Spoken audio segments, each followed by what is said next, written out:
This is Shilpi Sharma and welcome back to my YouTube channel nice view. दोस्तों हम पढ़ रहे थे टेंसेस में आज हमारा फ्यूचर इंडेफिनिट टेंस होगा। प्रेजेंट इंडेफिनिट और पास्ट इंडेफिनिट हम डिस्कस कर चुके हैं।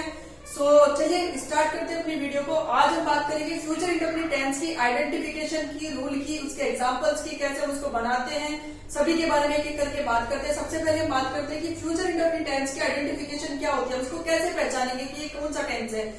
जिस भी सेंटेंस की लास्ट में, जिस भी हिंदी वाक्य के अंत में गा गी ये शब्द आता है उसको हम फ्यूचर इंडेफिनिट टेंस कहते हैं। आई होप आप समझ गए होंगे कि जिस भी लास्ट सेंटेंस के लास्ट में गा गी ये शब्द आते हैं उसको हम फ्यूचर इंडेफिनिट टेंस कहेंगे। जैसे राम स्कूल जाएगा, राम बाजार जाएगा, सीता नहाने जाएगी, सीता खाने जाएगी, ये सब क्या होता है, ये जिस भी सेंटेंस के लास्ट में गा गी ये आ गया उसको हम फ्यूचर इंडेफिनिट सेंटेंस कहेंगे। आई होप आपने समझ लिया होगा।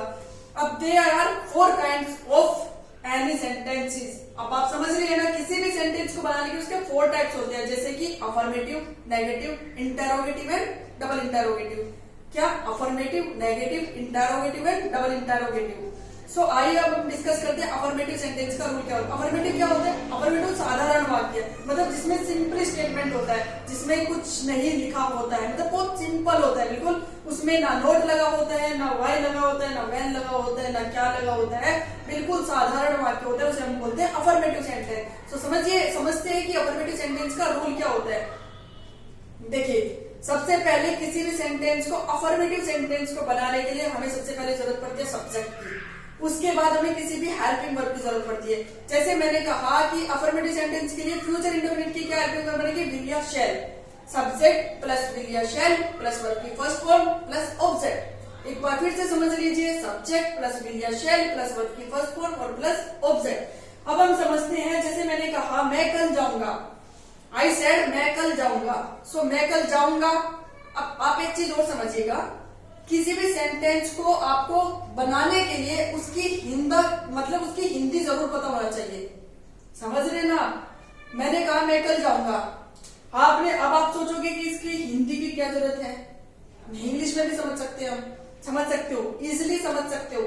लेकिन अगर मैंने किसी ने आपसे पूछ लिया मैं कल जाऊंगा, आपको जब हिंदी ही नहीं पता होगा तो आप उसका ट्रांसलेशन क्या करोगे? अब बताइए मुझे, अगर आपको ये नहीं पता होगा कि राम बाजार जाएगा ये कौन सा टेंस है, आपको ये तो रटा हुआ है कि विल और शैल फ्यूचर इंडेफिनिट में लगे होते हैं, लेकिन आपको ये नहीं पता कि इसका हिंदी में क्या अनुवाद है, कैसे ट्रांसलेट करोगे इसको इंग्लिश में।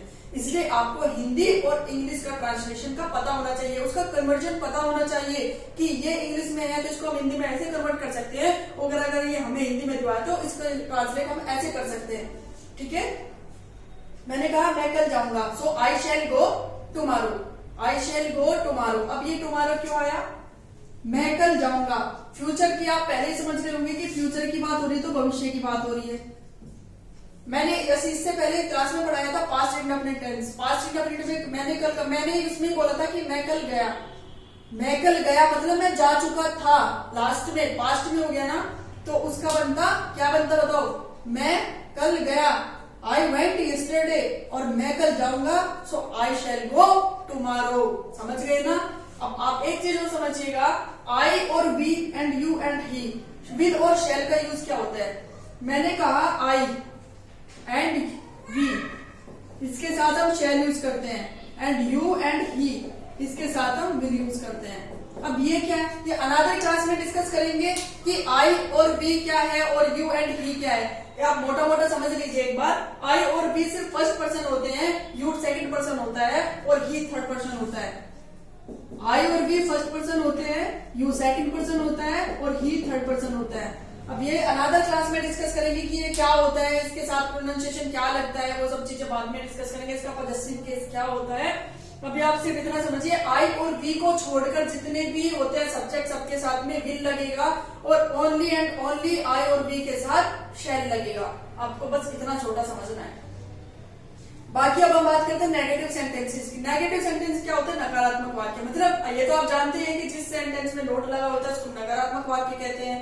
जैसे कि मैंने कहा सब्जेक्ट, सबसे पहले किसी सेंटेंस को बनाने के लिए हमारे पास क्या रिक्वायरमेंट होती है, सब्जेक्ट की। उसके बाद हमारे पास हेल्पिंग वर्ब। अब फ्यूचर इंडेफिनिट की हेल्पिंग वर्ब आपको पता है, विल और शैल। उसके बाद हम नोट लगाते हैं, देन हम वर्ब की फर्स्ट फॉर्म लगाते हैं, देन हम ऑब्जेक्ट लगाते हैं। आप कुछ भी भूल जाइए, सिर्फ आपको इतना नहीं भूलना है कि फ्यूचर इंडेफिनिट में विल और शैल के साथ फर्स्ट फॉर्म यूज होती है, पास्ट इंडेफिनिट में सेकंड फॉर्म यूज होती है, और प्रेजेंट इंडेफिनिट में फर्स्ट फॉर्म के साथ एस लगाते हैं। आपको ये नहीं भूलना है।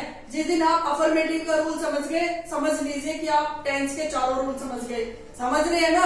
आपको सिर्फ किसी भी टेंस का फर्स्ट वाला पता होना चाहिए। अब जैसे मैंने कहा पास्ट इंडेफिनिट में डिड लगाते थे, फ्यूचर इंडेफिनिट में विल और शैल लगाते हैं, और प्रेजेंट इंडेफिनिट में डू या डज लगाते थे।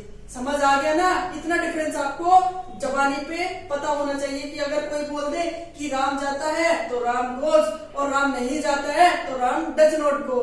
इतना डिफरेंस पता होना चाहिए। राम जाएगा सो राम विल गो, और राम नहीं जाएगा राम विल नॉट गो। समझ गए ना? सो चलिए अभी हम इंटरोगेटिव की बात करते हैं। थर्ड वन हमारा इंटरोगेटिव है। सबसे पहले इंटरोगेटिव को बनाने के लिए टू टाइप्स होते हैं, क्वेश्चन वर्ड इंटरोगेटिव और WS type interrogative. Question word क्या होता है? अगर मैंने क्वेश्चन पूछा क्या राम जाएगा, क्या राम स्कूल जाएगा, क्या राम बाजार जाएगा, अगर मैंने किसी भी सेंटेंस के स्टार्टिंग में क्या लगा दिया उसको बोल दिया क्वेश्चन वर्ड, और अगर मैंने किसी भी सेंटेंस के बीच में क्या लगा दिया उसको बोल दिया WS टाइप। अब क्या को क्या बोलते हैं इंग्लिश में? वर्ड बोलते हैं ना, तो वर्ड का WH हुआ ना, तो वो WS टाइप बन गया। और क्वेश्चन के शुरुआत में क्या लिख दिया तो वो क्वेश्चन वर्ड बन गया। ठीक है, इसका एक बार रूल समझ लेते हैं। इंटरोगेटिव सेंटेंस का रूल क्या होता है? हेल्पिंग वर्ब क्या होती है फ्यूचर इंडेफिनिट की? बताइए, अभी तो बताया था आपको, विल या शैल होती है। सो विल और शैल प्लस सब्जेक्ट। अगर सेंटेंस में नोट लगा होता है तो नोट लगाएंगे, देन वर्ब की फर्स्ट फॉर्म लगाएंगे, और उसके बाद ऑब्जेक्ट लगाएंगे। आई होप आप इजिली समझ पा रहे होंगे और आप उसको कनेक्ट रिलेट कर पा रहे होंगे। मैंने कहा क्या सीता बाहर घूमने जाएगी, क्या सीता बाहर घूमने जाएगी। आपको सीता देखते के साथ ही समझ जाना चाहिए कि इसकी जो हेल्पिंग वर्ब लगेगी वो विल लगेगी, क्योंकि आई, मैंने कहा आई और वी के साथ शैल यूज होगा, अनदर के साथ विल यूज होगा। सो मैंने कहा सीता, मैंने कहा राम, मैंने कहा वह, मैंने कहा यह है, सबके साथ विल लगेगा। सो मैंने कहा क्या सीता बाहर घूमने जाएगी, so will Sita go to walk outside. आप इसमें देखिए एक चीज और समझिएगा, जाएगी, जाने को क्या बोलते हैं? गो बोलते हैं, और घूमने को क्या बोलते हैं? वॉक बोलते हैं। सो क्या सीता बाहर घूमने जाएगी, will Sita go to work outside. आप रिलेट करते चलिएगा, इसको आप समझते चलिएगा। एक एक वर्ड की स्पेलिंग बनाना है हमें। जैसे मैंने कहा क्या क्या क्या शुरू में आया, तो हमें पता है कि क्या की जगह हमारी हेल्पिंग वर्ब यूज होगी। अब हमें पता है सब्जेक्ट आएगा, सब्जेक्ट क्या है हमारा? सीता। अब बाहर घूमने जाएगी, अब हमें पता है कि सब्जेक्ट के बाद हमारी वर्ब आएगी, और वर्ब क्या है हमारा? जाना। अब जाना ही तो होता है, घूमना वर्ब तो होती है। घूमना बीच में आया है, और उसके बाद बोले जाएगी, क्या घूमने जाएगी। अगर घूमेगी बोलता तो आपको वॉक लगाना था, लेकिन उसने जाएगी बोला है तो आपको गो लगाना है, गो टू वॉक आउटसाइड। समझ गए? आई होप आप इजिली समझ गए होंगे। नेक्स्ट वन हमारा WH टाइप बनता है, राम बाहर कहाँ जाएगा। जैसा मैंने आपसे पहले भी कहा था कि WH टाइप में आपको इसलिए पता चल जाएगा क्योंकि वो WH का उसमें कुछ ना कुछ ऐसा दिया होगा, वेयर दिया हो, व्हेन दिया हो, व्हाट दिया हो, कुछ भी ऐसा देगा कि आपको उसको रिलेट कर पाओगे, समझ पाओगे कि WH टाइप है।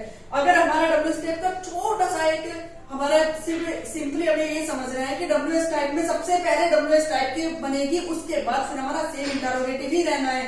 जैसे मैंने कहा राम बाहर कहाँ जाएगा, so where will Ram go outside.